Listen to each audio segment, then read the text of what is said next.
नमस्ते प्रणाम मलकारिया सभी कोई के गोड़ छुके गोड़ लागतनी। आज हमारी बनी सावन गीत के रिकॉर्डिंग खातिर बीड़ा स्टूडियो डुमराव में वहाँ के धर्मवीर भैया गाना लिखले बानी भोलेनाथ के। रोगा लोग थोड़ा सा सुनी जा कैसन बाटे गाना भोलेनाथ के भजन। तोहरे ला भूखल बानी हम तो सोमारी पूजा के कइली हनी पूरा तैयारी।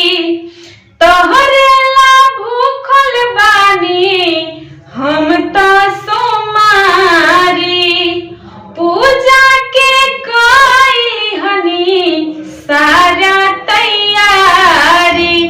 कर जल ढारी शिव के जुआरी जाता शीश झुकावे। कर जल ढारी शिव के दुआरी जाता शीश झुकावे। तया जा गाँव के शिवाला पर शादी खाए हो। तया गाँव के शिवाला पर शादी खाए हो।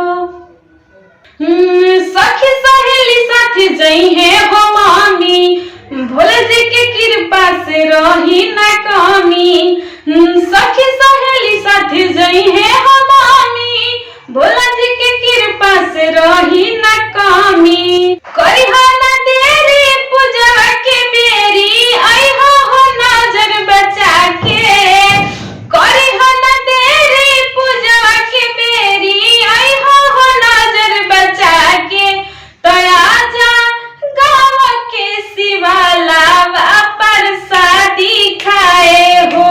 ताई हो गाँव के शिवाला पर शादी खाए हो।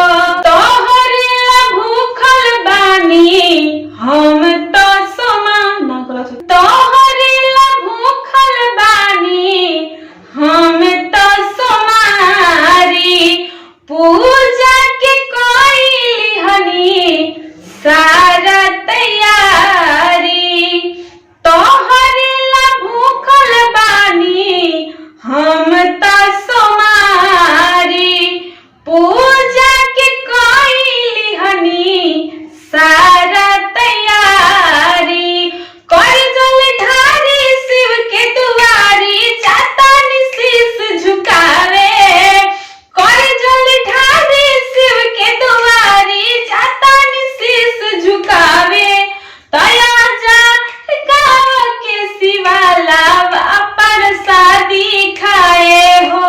तया हो गाँव के शिवाला पर शादी खाए हो। तया जा गाँव के शिवाला पर शादी खाए हो पर शादी खाए हो। Thank you so much. तो ये गीत कैसा लागल वो लोग के कमेंट में बताई जा और अपन प्यार बनाई जा कहा से कि कम होता तो वो लोग प्लीज कमेंट में बताई जा। Please please please please.